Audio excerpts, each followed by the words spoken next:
আর এই যে গরমের সিজন, এখন সব পান্না পান্না তরকারি খেতে মজা হবে, যেমন লাউ, শসা, তারপরে কুমড়া, সবুজ তরকারি যেরকম করলা, ভেন্ডি, বরবটি, এগুলো।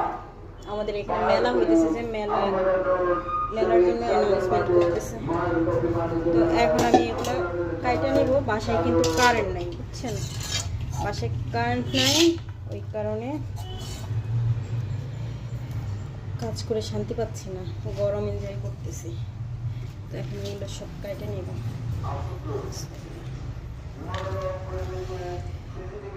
এভাবে শসা কাইটে কষা দিলে শসার যে তিতা কষ্ট আছে না, ওটা চলে যায়, তাহলে আর শসা তিতা লাগে না। জাস্ট এভাবে এভাবে করে কেটে নিলেই হয়েছে। অনেক সময় অনেক শসা তিতা লাগে।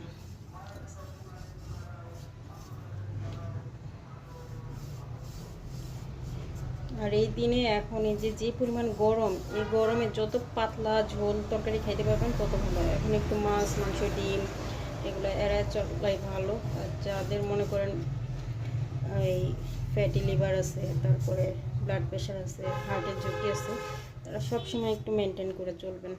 কারণ খাবার দাবারের উপরে ডিপেন্ড করে আপনার স্বাস্থ্য। আপনি সবসময় খাবার দাবার মেনটেন করে চলবেন, সিজন অনুসারে খাবার খাবেন, দেখবেন যে আপনার অর্ধেক রোগ বালাই দূর হয়ে গেছে। আর এই গরমের ভিতরে শসাটা দেখলে একটা প্রশান্তি লাগে, মনে ঠান্ডা ঠান্ডা একটা ভাব আসে। আর এখন যে বর্তমানে কারেন্টের অবস্থা, কি যে কইতাম, মনে হয় যে 20 বছর আগে জীবনে ফিরে গেছি। 20 বছর আগে যেরকম ছিল আর কি, কারেন্ট থাকতো না, তারপরে থাকতো না।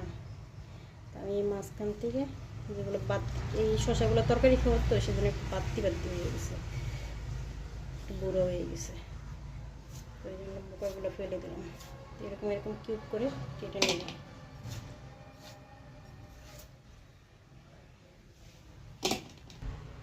শসা কাটা শেষ, এখন পেঁয়াজ কেটে নেব।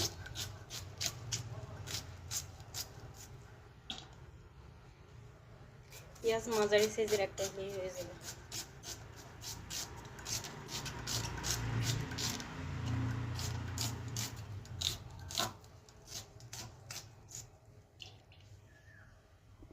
এই এখানে 3টা শসা কেটে নিয়েছি।